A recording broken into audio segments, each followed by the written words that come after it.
Hello, welcome to Marino Spotlight. I'm your host, Lieto Addis, bringing you the people, organizations, schools, and events that make the city of San Marino so special. Our top story is also the talk of the town. From Huntington Middle School, San Marino High School presents Little Shop of Horrors. Hello, I'm Ben Magrdichian, and I'm here with the cast and crew of Little Shop of Horrors to give you a special look, a backstage pass, into what the shop is really like. Hello, and what is your name? My name is Alex Magrdichian. Hello, Alex, and what's your job in the play? My job is to eat everything living. I play the plant. Really? The plant? How does it feel to be a plant? It feels very, very relieving because the whole play kind of revolves around me, you know. It's the story of me and how I grow up, and I'm not even seen on stage, which is awesome because I get to dance my brains out behind the scenes. Really? What do you do backstage? Backstage, I sing, but it's mostly dancing that I do more than singing. Do you control the puppet? I personally do not control the puppet. I control one of the puppets, but it does not talk. It's just a hand puppet underneath a table. Hello, and what's your name? My name is Cassie Hansen. Hello, and Hi. what's your part in the musical? Well, I play a dentist, a sadistic dentist to A dentist? to elaborate, Yeah, I play the part opposite of Seymour, I'd say, as the antagonist, as he's the protagonist and whatnot. So, yes, I'm a boyfriend to Audrey, who's his wannabe significant other, you would say. Oh, yeah, the girl he, falls in love The with. girl and he falls in everything? love with, and whatever. Totally better man. Okay, so, what else? Yeah. Yeah. Oh, how has it been working on this? Oh, it's been great.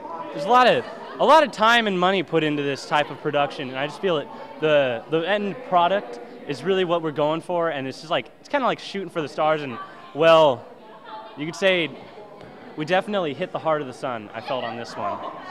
Hello, and what's your name? I'm Jimmy Chang, and I play Mr. Mushnick on Little Shop of Horrors. Oh, and how is it playing him? It's great. I mean, it's a character that's totally different from who I am, so it's cool being different on stage than, yeah.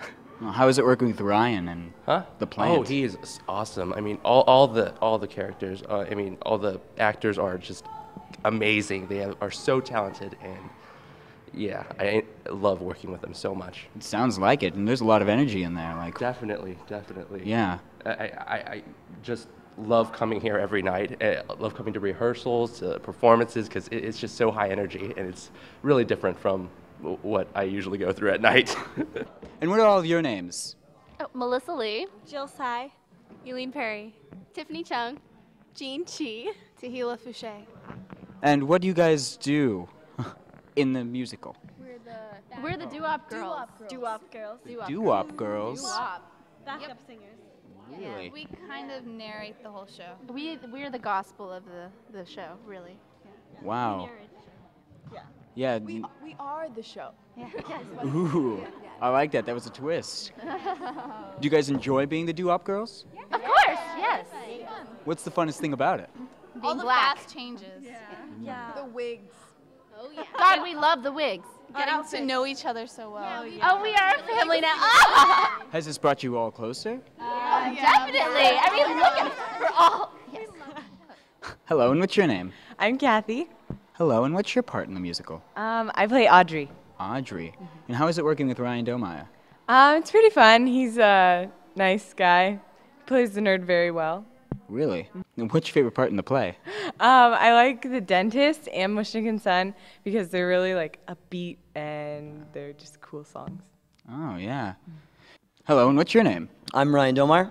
Ryan Domaya. And what's your part in the play? I play Seymour. Really? And how is it playing Seymour? Isn't he the lead? Yeah, playing Seymour is really fun. You get to play a nerd, which is not really my personality. I'm a very outgoing kind of person, and Seymour is very introverted and doesn't really express his feelings well. Oh, is it fun working with all the people? Yeah, it really is. I mean, it's getting tough now because we've had so many rehearsals and all that. I mean, now we're doing the shows, and it's really fun to have an audience. I mean, the whole cast is great. There isn't a single person I wish wasn't on the cast or was in the cast. It's just really, really fun. What's your favorite part about the play? One of my favorite things to do is You Never Know. where I get to manipulate one of the Audrey 2 puppets. And another really fun one is Mushnik and Son that Jimmy Chang and I get to do, and we get to do a big dance for that. It's really fun. Well, there you have it, a backstage pass to the musical Little Shop of Horrors. This is Ben Magrdichian. You stay classy, San Marino. Affectionately known as the Rock to the students here, we have the scoop on our very own principal, Mr. Kleinrock. We see him walking about our campus, keeping an eye on us, and watching to make sure that his school is well kept. This is all we know about our principal, and I wanted to know more. I will take you to the man who knows it all to get the real scoop. Through a variety of questions, hopefully then we can learn much more about our principal. All right. How long have you been principal? I've always got to count on my fingers. I think I'm in my 12th year, actually. Okay. Now, how did you come to decide that you wanted to be principal? Well, I really never made a decision to get into administration. I was pretty happy just teaching and coaching. And when our current superintendent, Mr. Rose, was the principal here, there was an opening for an assistant principal in Mr. Gaska's current position. And after some discussion, I just ended up making that move. And then one thing led to another. Administration was never anything I planned. It kind of just was serendipity and happened. No, I've from about my junior year in college, knew that education was what I wanted to do. And if I hadn't gone to administration, I imagine I'd still be happy teaching social studies and coaching. Could you take us through a daily routine as being principal? Well, that's kind of the fun part of being principal. There really isn't a daily routine. You never know what's going to come up. Whatever your calendar says is the day is not necessarily the day. Typically, however, when you come in, a lot of the job is communicating, and there's a lot of email, there's a lot of voicemail that you usually have to go through to catch up first. And then it depends. Classroom supervision, instructional supervision is obviously a key part of the job. There's oftentimes paperwork that's got to be done in terms of, for example, right now I'm working on Perkins grant, which is a vocational ed grant. We have a school site council that has a single school plan that has to be revised. We've got summer school that we're trying to get ready for and insurance issues to deal with summer school. There's just a ton of stuff, and it just depends on the time of year. What jobs did you have before being principal? Coached football, soccer, and baseball for a little while. So a little bit of trivia for our viewers out there. What do you like to eat? What do I like to eat? Well, that's kind of eclectic. I try to eat healthy, but I don't know if I could classify that. No particular favorite food. Regarding SMHS for next year, what can the students, faculty, and/or parents look forward to for next year? Well, I like to think that things have been going pretty well, and there aren't certainly wholesale changes in store. We, as people hopefully know, we're currently nominated to become a National Blue Ribbon School. We will know in September whether we get that award, and it'll be largely dependent on our test scores, state standards test scores for this particular spring. So we're looking forward to that recognition, hopefully. We are looking to add a few new classes, perhaps something like AP Environmental Science. We are looking at some refined, rather not new, but refined ways to support students that need additional support to be successful at the high school. We may use a teacher and be able to free up a period to coordinate that kind of an effort. So by and large, though, things will continue to be the same. Every year, the 7th graders of Huntington Middle School take a class trip to the beautiful Catalina Island. For details, we turn to Jenny on this story.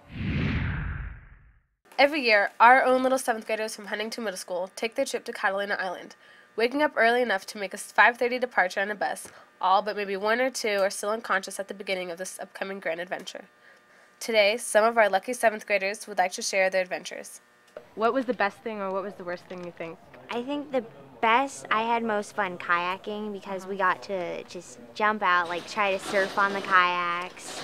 But I'd say the worst thing was probably some of the games that we played because they're boring, and I was put on a team with no one I knew, and I really had no say in what was going on. What about food? Food was okay? The food was good. It was good? Yeah. Okay, good.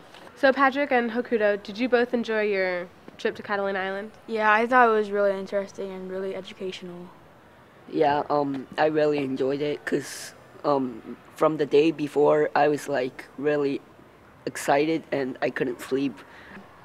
My favorite part was basically the whole trip because it was really fun. I had a fun time. I got to hang out with my friends, and all the activities were pretty fun to do. Jennifer? I had a lot of fun. I thought our naturalist was really good. I liked the kayaking because the water was really clear and you could like look all the way down. It was really awesome. I liked snorkeling because there was a lot to see and it was really pretty. That I had gone on Silver Peak, the longest hike. And how long was that hike? Like, I think 6 miles. I wish I'd gone on the night snorkel because after everyone went on it, they said it was really fun and I didn't go.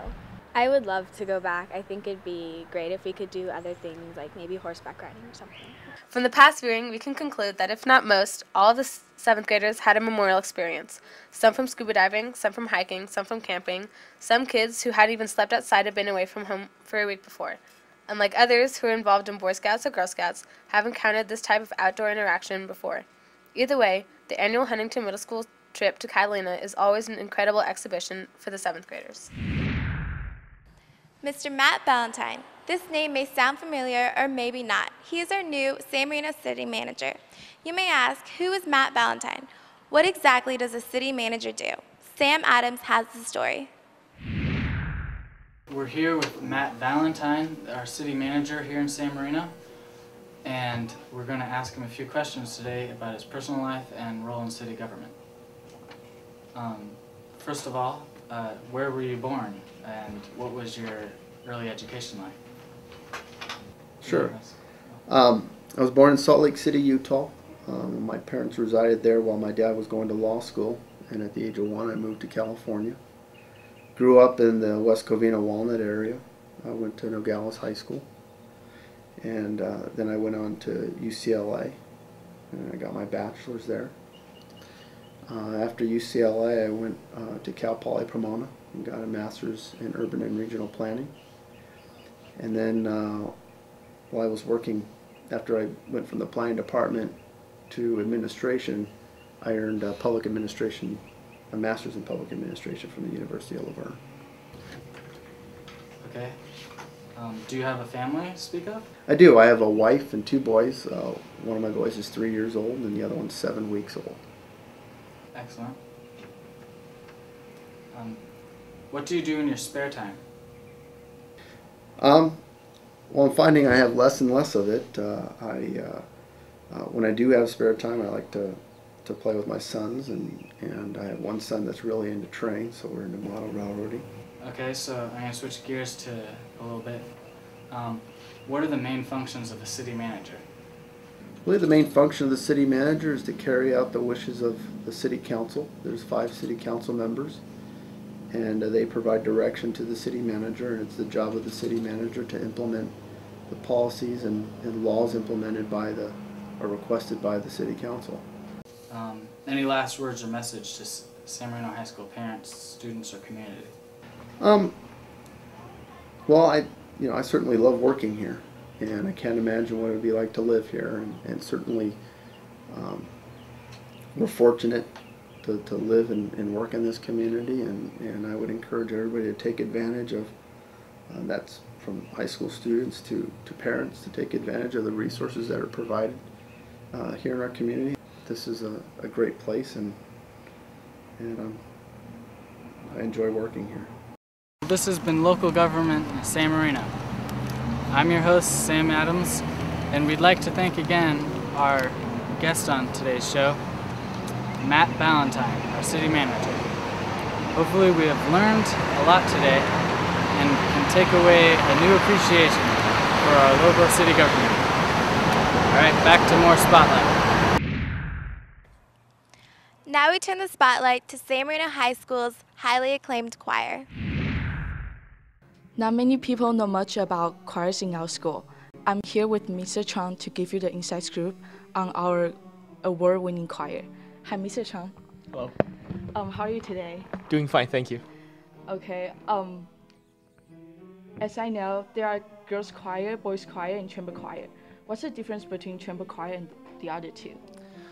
Chamber choir is the only audition group we have on campus. So in order for anyone to get in chamber singers, they have to set up a private audition with me, and I listen to their voices before I put the choir together. As for boys and girls choir, they're both non-audition group, which means anybody can sign up and join the program. That's it. Okay. Is there any difference on the way you teach? With chamber singers, I expect a lot more just because they usually have some kind of vocal background and they all know how to read music. The class goes at a much faster pace. The chamber singers, they learn probably 5 or 6 times more amount of music than a regular choir. Yeah. That's cool. Well, our chamber won the champion of the Southern California just a couple weeks ago, right? Is it the first time they won such kind of a prize? Yeah, I've never been much of a competition person in music. I just thought music should be something that shares.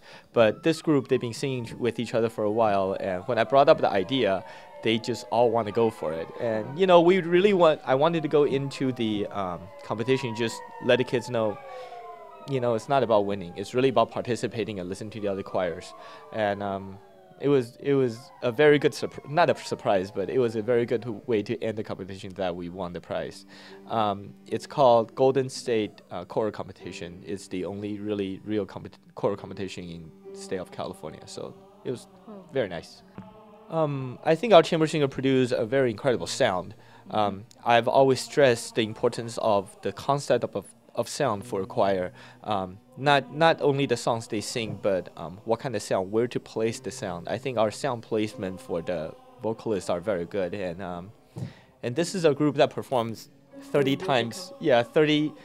plus times a year, so they have a lot of performances under their belt, so they do not get nervous under majority of the situation. I think that's a huge plus for them. So that's probably one of the main reasons. And we choose interesting literatures. Wherever we go, we always have been the choir that sings the most interesting stuff. So that helps a lot. All right. After all, why don't you give some encouragement to our choir people or those who want to join choir? Never stop singing. You can sing anywhere. It's really the instrument that you don't have to carry anything. You can sing in the bathroom, in the shower, anywhere you want to sing. So just keep on singing. And never be afraid to audition. If you want to try out for chamber, you should always come in and audition. There's nothing wrong with auditioning. Maybe you won't make it this time, but there's always next time and the year after and the year after. So breathe here. Stagger. You do not breathe after the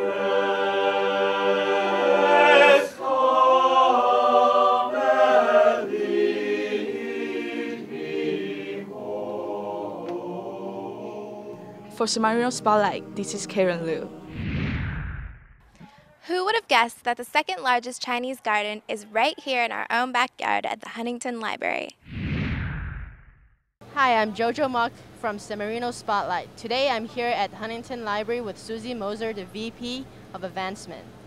One of my projects, in addition to raising money in general for the Huntington and all of its different facets, is to help raise the funds to build the new Chinese garden that we're building here. And this is a model of that garden. We've had extraordinary success recently in raising money, and we're delighted with the energy and the enthusiasm and the generosity that the community has shown us. This area that is painted is the area we're building now, along with the lake and the bridges. This is called the Summer Garden. It's the southernmost garden of a series of 3 gardens that Jin Chen designed for us, these white buildings just being indications of future garden complexes that would form 4 seasonal gardens. So the summer, spring, autumn, and winter gardens. The one we're focusing on right now is the summer garden. It is centered on a tea house complex that will be a functioning Chinese tea house that will complement the tea room, which is our English style tea house. So this will be the tea shop, the tea house, two lovely courtyards, one of which is the entry courtyard and has a bridge that goes over the stream, and then a general courtyard, and on the other side of the tea house is a terrace that you can take your cup of tea and sit out on and look out over the lake and the bridges. In addition, phase one and the most intricate part of this building process so far has been to dig out and secure and settle the lake. We need to line it. So we've dug it out, we've laid geogrid down, we've compacted the soil, and put in all the footings and foundations for the bridges and the pavilions that line the lake. So the lake is about 1¼ acres, and it will be punctuated by 5 bridges that we're building now. These 2 longish bridges, a little bridge that will connect the Wine Cup stream to the lake, a traditional zigzag bridge, a small bridge here that connects this island, and there will be 3 islands in the lake.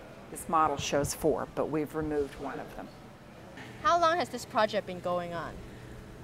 Let's see, the project started as an idea in about 1985, when the Board of Trustees decided that it was time to build a Chinese garden to complement the Japanese garden. Part of that was in response to the changing Chinese community in the San Gabriel Valley. Part of it was a botanical decision because so many of the plants in our garden are already originally from China. But we decided as early as 1985 to build a Chinese garden.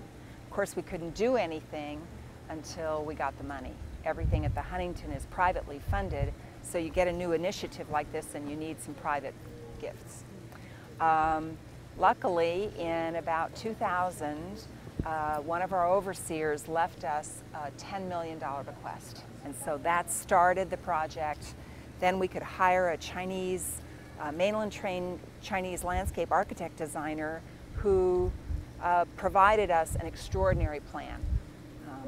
And Jean Chen was on staff here for 2 years, and he gave us a very ambitious 12-acre design with 4 seasonal gardens clustered around a 1-acre lake. And that's basically what we're building today, in phases. Who's Jean Chen? Jean Chen was the concept designer. He, again, was hired here for 2 years, came from the mainland, had been the project manager for the Portland Chinese Garden.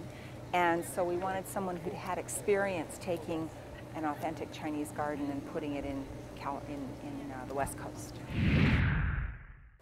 The varsity baseball team here at San Marino High School has definitely had its ups and downs this spring season. Here we will take a closer look at this group of guys. Baseball, one of America's most acclaimed favorite pastimes, and it's here on San Marino's field.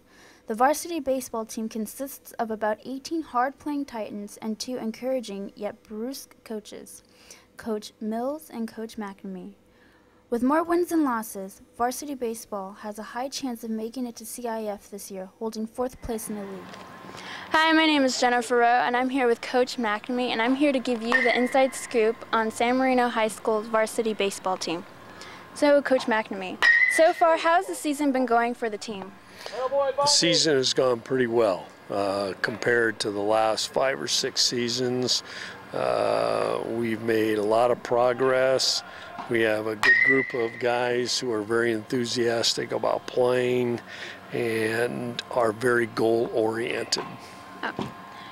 Well, also, who would you say is one of your most valuable players this year?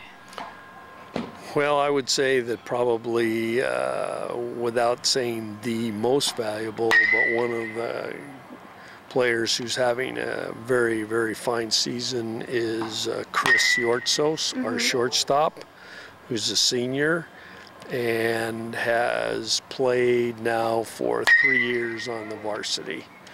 And he's kind of the leader of the band out here. Personally, what's your favorite aspect about the sport and what basically got you started? Well, I started playing way back when I was 10, so I've played all through the traditional levels, Little League, Pony League, high school baseball, college baseball, even one very brief year of pro ball before I turned to coaching. And I just like the competitive aspect of it. There's a real mental side to the game as well as the physical side. Who do you believe is one of your most improved players this year? One of the most improved players undoubtedly would be Matt Forgatch, our second baseman, who really struggled last year at times with the bat, playing as a sophomore on varsity. But the amount of improvement that he's made from last year to this year has been remarkable, and he's absolutely one of our best hitters. How well do you think the team works together? Like, how compatible are they with each other? Oh, there's no question that they are compatible because there are so many underclassmen that make up this team. They've all kind of grown up playing together. They all started playing last year on the varsity together. They are the players who are goal-oriented, and they are willing to work and do the things that you need to do to improve. And I know that their ultimate goal is to get San Marino back into the CIF playoffs, where that was just considered at one time to be a regular part of our season. Though some San Marino Titans may not realize the importance and integrity of the sport, the team members obviously do. They practice incessantly throughout the week to improve their game and ability. Perhaps one day the San Marino community will become more aware of the high school's varsity baseball team. Thank you, Coach McNamee. If you didn't get to see the San Marino baseball team this season, be sure to catch them next season. I'm Jennifer Rowe for the San Marino Spotlight. ASB is a very big influence here at San Marino High School. From the ASB newsroom, we turn to Hana Ogita for more on ASB. Hi everyone, I'm Hana from ASB reporting for San Marino Spotlight, and I'm here today with Elton Kyung, this year's junior class president, to talk about our upcoming prom. So Elton, where's prom held at this year? It's going to be at the Peterson Auto Museum, and this place has a lot of famous automobiles from movies like James Bond with the Aston Martin and Batman with the Batmobile. That's cool. Okay, so can you tell us who decides where prom's going to be held at every year? Well, it's customary for the preceding junior class to decide where they want their senior prom to be. So last year's cabinet decided it. What's different about this year, namely prices, I think? Well, prices this year are a lot cheaper than previous years, mainly because there's going to be no dinner, but we did a very, very good job fundraising, and we had a lot of generous sponsors. Okay, can you tell us when prom's going to be and what time and any other thing we need to know? Well, this year is going to be on May 20th, a Saturday, from 8 p.m. to midnight. Okay, great. So you heard Elton, right? Go to the Peterson Automotive Museum for this year's prom, have a blast with your friends, and hopefully it'll be a time you never forget. This is Hana reporting for San Marino Spotlight. Well, that about does it for this episode of San Marino Spotlight. Stay tuned for more programming from the San Marino Media Arts class. I'm your host, Lieto Addis. Thank you for joining us, and hope to see you again next time.